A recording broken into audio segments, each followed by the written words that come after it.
obviously he's been doing a great job. I haven't heard.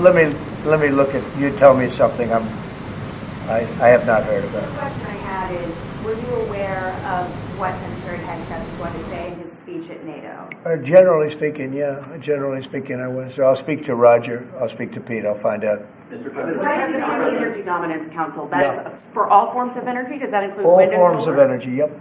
And the pipeline you mentioned, sir, is that Constitution pipeline in New York? Yes. Can you? Is Yes. that the I project? believe that's so, finished? right? Yes. Yeah, that's what it is. And you know they've been trying to get it for 20 years.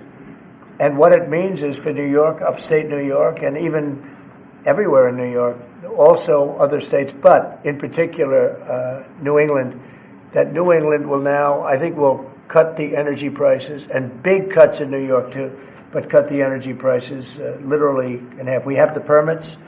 We have permits that just about everything we need a New York permit, and I would imagine they want to do because their energy prices will come down so far. And it's a lot of jobs for New York. It's a great thing for New York. Everybody wants it. We'll be meeting with the various governors, the governor of New York, and the other governors too.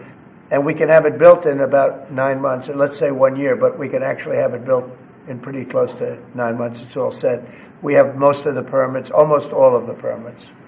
And on just, you're prioritizing energy dominance today. You've also prioritized trade balance. The oil industry is a little worried about the steel tariffs. I mean, they put 20,000 feet steel in the ground at a well. How will you balance that? Is there a possibility? You're talking about steel and aluminum. Indeed, steel tariffs. So the steel, I saved the steel industry in my first term by putting on tariffs because China was dumping massive amounts of steel. Others also, but mostly China. And I put very substantial, we took in $600 billion worth of tariffs from China. No other president's taken up, literally haven't gotten 10 cents from China, not 10 cents. And hundreds of billions of dollars came in from China. And they understood it. They understood what I did. But the dumping stopped. And had I not done that, you wouldn't have one steel mill, I think I can say, not one steel mill operating in this country. And we need steel. We need steel. I mean, there are some things you have to have, and steel is one of them for military, etc. So I think steel is going to be very strong. It's going to be very strong. I think it'll go back to being really powerful. We saved it.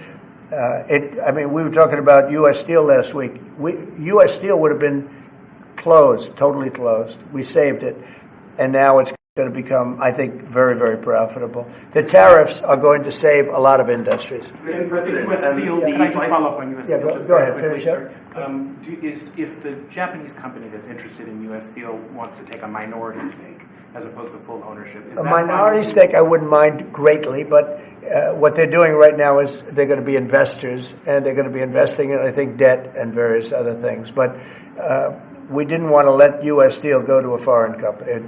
U.S. Steel was the greatest company in the world for a period of 15 years. It was, it was the big deal 80 years ago or so. And psychologically, we can't even think about letting that happen. But what is going to happen, and we've already seen it, you see it in the stock price, with the tariffs, U.S. Steel is going to be a real powerhouse again. Mr. President, if I could just follow up on Jackie's question about Munich. Vice President Vance's speech to the conference has ruffled quite a few feathers in Europe. What did he say to ruffle them? I don't know. He was talking about the freedom of speech and migration in Europe. Do you believe that European leaders have a fundamentally different view of the world than this administration's? Well, I heard his speech, and I tell you, you're talking about JD's speech, right? Yes, sir. I heard his speech, and he talked about freedom of speech, and I think it's true in Europe. It's losing. They're losing their wonderful right of freedom of speech. I see it. I mean, I thought he made a very good speech, actually, a very brilliant speech. Yeah. Europe has to be careful. And he talked about immigration. And Europe has a big immigration problem. Just take a look at what's happened with crime. Take a look at what's happening in various parts of Europe. I thought his speech was very well received, actually. I've heard very good remarks. And in regards to Ukraine as well, yesterday you mentioned that you thought Ukraine's NATO aspirations were one of the main reasons that the war broke out. Who do you blame for the war, Ukraine or Russia? Well, I think that there were a lot of people to blame. All I can say is very simply, if I were president, that war would never have happened. And you know what else wouldn't have happened? The Middle East wouldn't be all blown up, and October 7th wouldn't have happened either. Those two areas, you wouldn't have inflation, you wouldn't have October 7th, you wouldn't have Russia and Ukraine fighting. None of those things would have happened if I were president. So to follow up on the Mr. Middle President? East, earlier this week. Yeah, please. You mentioned auto tariffs the other day. Yeah. When do you plan to unroll those? Howard, I'd say over the next, sometime, or maybe around April 2nd. I would have done them on April 1st. Believe it or not, I'm a little superstitious. No, literally, we had it planned for April 1st. I said, let's make it April 2nd. You know how much money that costs? That costs a lot of money just that one day, but we're going to do it on April 2nd, I think. Is that right? That's right. Okay? Thank you. The lead prosecutor in Eric Adams' case resigned today, saying anyone who didn't press forward would be a coward. What's your reaction to that and to the overall implication that politics were at play here? Well, I don't know about it. I mean, obviously, I'm not involved in that. But I would say this, that if they had a problem, and these are mostly people from the previous administration, you understand, so they weren't going to be there anyway. They were going to all be gone or dismissed. If not, they know on Tuesday they're all being dismissed. You know, the whole country is being, because what you do is you come in and you put new people in. So when you say resign, they're going to be gone anyway. But I know nothing about the individual case. I know that they didn't feel it was much of a case. They also felt that it was unfair with the election. Look, I would know that better than anybody because I was weaponized more than any human being in the history probably of the world. And I won the election in a landslide, winning all 7 swing states, winning the popular vote and everything else because the people got it. It was weaponized. And I was weaponized literally weeks before the election. But I think there's also something to be said. I read that. There's something to be said for what they were doing. It looked to me to be very political. But why didn't they bring this up like 4 or 5 weeks ago, 6 weeks ago, or whenever it happened? You know, they just sat around and didn't complain. Then all of a sudden they complain, and they know they're all being dismissed anyway. So, you know, that's the way it is. That's called politics, I guess. Mr. President? Yeah, please. Earlier this week, you predicted that all hell would break loose if Hamas didn't hand over all of their hostages. What do you expect to happen tomorrow in terms of I don't know what's going to happen tomorrow at 12 o'clock. It was up to me. I'd take a very hard stance. I can't tell you what Israel's going to do.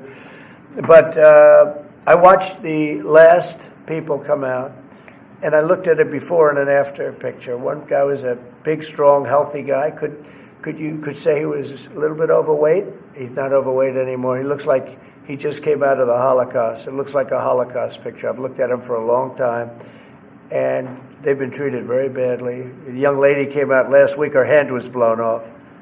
I mean, literally, her hand was trying to stop a bullet that was headed for her face. She put up her hand. She goes like this and wiped out her fingers and a lot of her hand.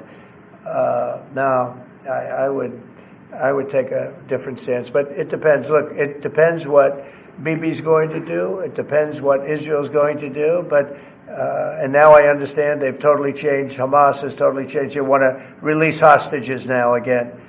But you have to see, this started by them saying, we're not going to release the hostages as we said we were. I said, good. You have till 12 o'clock on Saturday, which is tomorrow at 12 o'clock to do it. And we didn't hear anything. Then all of a sudden, 2 days ago, they said, no, we've decided we're going to release the hostages. So, but I actually think they should release all of the hostages. Remember, they're probably as bad as they looked. I mean, I don't like to say that, but they look real bad 4 days ago, 5 days ago when I saw them. And the young ladies that came out were treated really badly. You don't know what happened, but I do. They were treated really badly. But as bad as they look, the ones that follow probably will look a lot worse. I think they're sending out their most healthy. And they've been hit hard on that, Hamas. So they probably didn't want to release. But they changed their mind. I said 12 o'clock tomorrow, and all of a sudden, 2 days ago, yesterday, they said they're going back to releasing. But this all started by them saying, we are not going to release any more hostages. And then yesterday they said they are going to release the hostages. But I think they should release all of the hostages. About 75,000 workers took this deferred resignation. It's a little bit short of the 5 to 10% goal you were hoping to hit. Do you think you'll have to make up the rest of that number in layoffs? No, look, that's 75,000 more than we would have had. And nobody knows what that final number is because in the end, I think a lot of people aren't going to show up to work. A lot of people, they got used to staying home and quote, working.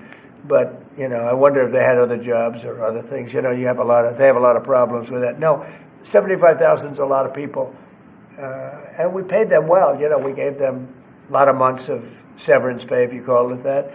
But no, I think you'll probably have some more too. In addition, it's a big, tremendous saving for our. We want to downsize government, but make it better. Run it better. But downsize, yeah, please. So, may I ask about the UK? I understand that you had a phone call with Keir Starmer yesterday. I did. I just signed a letter to him. He asked for a meeting, and I agreed to the meeting. We're going to have a friendly meeting. Very good. We have a lot of good things going on. But he asked to come and see me, and I just accepted his asking. Do you have a date for that, sir? And what do you hope to Very soon. I think he wants to come next week or the week after. And what do you hope to discuss? I don't know. It was his request, not mine. But, I've met him twice already. We get along very well. He's a very nice guy. Thank you very much, everybody.